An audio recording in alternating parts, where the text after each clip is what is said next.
Bonsoir à tous mes chers amis, je sais que vous aimez les plantes, le jardin, le jardinage, la botanique et la nature, puisque vous suivez régulièrement News Jardin TV, et nous vous en remercions, c'est la chaîne qui déchaîne toutes ces passions et qui les partage avec vous tous les jours. Nous vous recevons dans cette véranda, puisque depuis quelques jours, l'automne est bien arrivé, il fait assez froid le matin, toutes les plantes qui sont frileuses sont rentrées. Ma petite jardinière Nicole les a soigneusement arrangées pour que vous puissiez bénéficier d'une ambiance toujours verte pendant toute la saison. Et je la remercie tout particulièrement, d'autant que c'est elle qui réalise toutes les images vidéo de cette émission.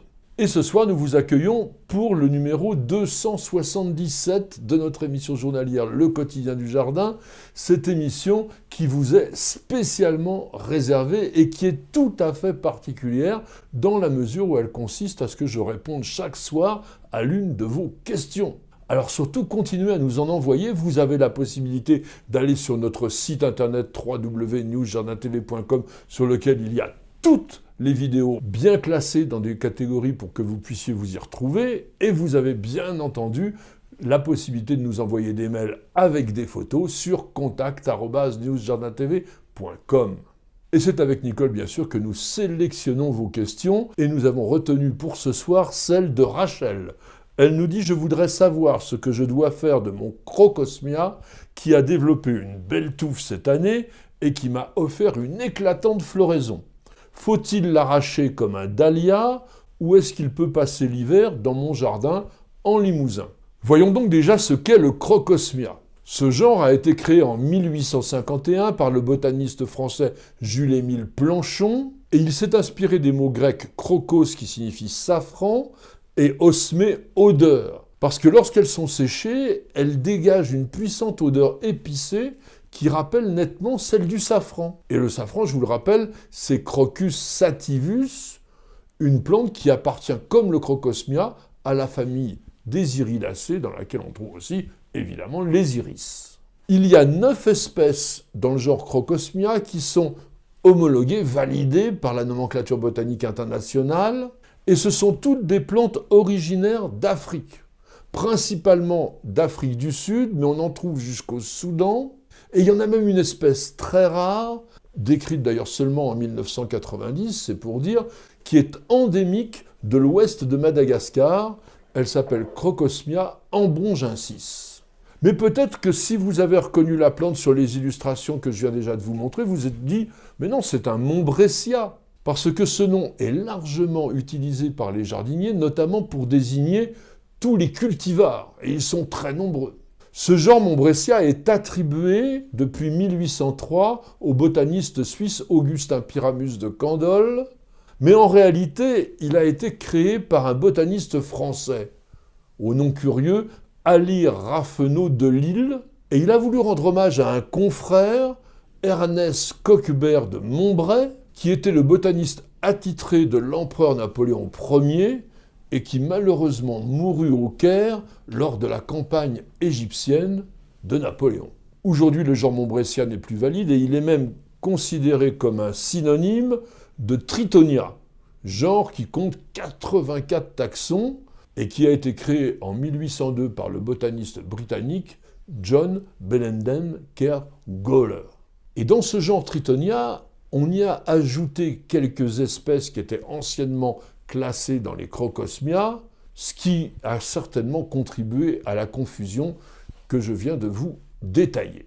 Les Crocosmia sont des plantes vivaces, à feuilles persistantes et plutôt caduques pour celles que l'on cultive dans nos régions, qui poussent à partir de cornes, c'est-à-dire des espèces de renflements souterrains qui ressemblent à des bulbes, mais qui n'ont pas des écailles comme des bulbes. En fait, ce sont des sortes de tiges renflées, des rhizomes, si vous voulez, mais avec un petit germe. Et ces cornes sont tout à fait particuliers parce qu'ils vont se superposer verticalement les uns au-dessus des autres au fil des années, les plus jeunes se trouvant le plus près, bien sûr, de la surface, tandis que les plus anciens s'enfoncent progressivement parce que ils possèdent des racines contractiles, des racines qui arrivent à creuser naturellement. Alors ça, c'est très intéressant parce que ça permet à la plante de résister au niveau de sa souche à des températures assez basses, bien qu'elles viennent d'Afrique. Mais en revanche, Cela lui donne vraiment la possibilité de se développer, d'avoir une végétation expansive. Et puis, lorsqu'on va vouloir s'en débarrasser si la touffe est devenue très grosse, eh bien, il faudra creuser très profond. Le Crocosmia développe des feuilles qui sont alternes, dressées, parfois un peu courbées, et qui mesurent, selon les cultivars, entre 50 cm et 1 mètre, voire un peu plus de haut.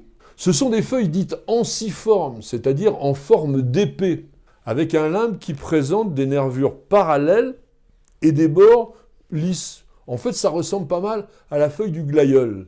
Pour les botanistes, les inflorescences sont soit des cymes, c'est-à-dire lorsque chaque pédicelle se termine par une fleur, et l'extrémité de l'axe, lui, est occupée par la plus vieille corolle, qui en arrête la croissance, ou alors ce sont des grappes, c'est-à-dire que toutes les fleurs sont portées par des pédicelles le long d'un axe principal, et de façon assez irrégulière. Ces inflorescences sont composées de 4 à 20 fleurs, hermaphrodites, donc pistils plus étamines, et elles ont une forme d'entonnoir et surtout des couleurs éclatantes. Elles sont rouge vif, orange, jaune, et elles sont aussi sessiles. Ça veut dire qu'elles n'ont pas de pédoncule. Ces fleurs sont portées sur une hampe qui est souple et qui généralement est ramifiée horizontalement. C'est tout à fait particulier. Les fleurs du Crocosmia s'épanouissent depuis le mois de juillet jusqu'à la fin septembre, parfois plus ou moins si l'été se prolonge, et elles sont pollinisées par les insectes et dans la nature, dans leur pays d'origine, par des oiseaux qu'on appelle les suimangas. Et si la pollinisation est réussie, ils vont être suivis par des fruits qu'on appelle des capsules, c'est-à-dire des fruits secs déhiscents, cela veut dire qu'ils s'ouvrent eux-mêmes et ils contiennent de très nombreuses graines. Il faut savoir tout de suite que les différentes espèces de Crocosmia se ressemblent un petit peu comme des sœurs jumelles, mais on en trouve quand même plusieurs dans le commerce et je vais vous présenter les principales, à commencer par Crocosmia aurea, qui a été la première espèce à avoir été décrite et nommée par Jules-Émile Planchon en 1851. C'est une plante sud-africaine que l'on appelle parfois curieusement étoile filante ou encore plus curieusement pour nous fleur de la Saint-Valentin, mais il faut savoir que les saisons étant inversées en Afrique du Sud, elle fleurit à cette époque, donc vers le mois de février. Crocosmia aurea forme une touffe de feuilles caduques, vert pâle, de 50 à 70 cm de long, et à partir de fin juin et jusqu'à début octobre, mi-octobre, eh bien on va avoir des épis dressés, parfois ramifiés, qui portent des fleurs oranges de 2 à 5 cm de long, qui sont disposées sur 2 rangs. La plante est assez rustique, autour de moins 12 degrés. Le plus connu de tous est un hybride, il s'appelle Crocosmia X pour hybride Crocosmiflora. La plante a été obtenue par M. Victor Lemoine à Nancy, qui l'a décrit en 1881 dans le genre Montbressia qu'on utilisait alors. C'est un hybride entre Crocosmia aurea, que je viens de vous présenter, et Crocosmia potsi. Et bien sûr, la plante a été replacée dans le genre valide Crocosmia, ceci en 1932, par le taxonomiste et botaniste anglais Nicholas Edward Brown. Cet hybride s'étant naturalisé dans de nombreux pays, dont l'Angleterre, la Nouvelle-Zélande, un petit peu l'Amérique du Nord, eh bien, elle est considérée aujourd'hui par certains botanistes comme une espèce à part entière. Elle nous fait une touffe de 60 à 80 cm de hauteur avec des fleurs orangées ou jaunes qui mesurent de 3 à 5 cm de long.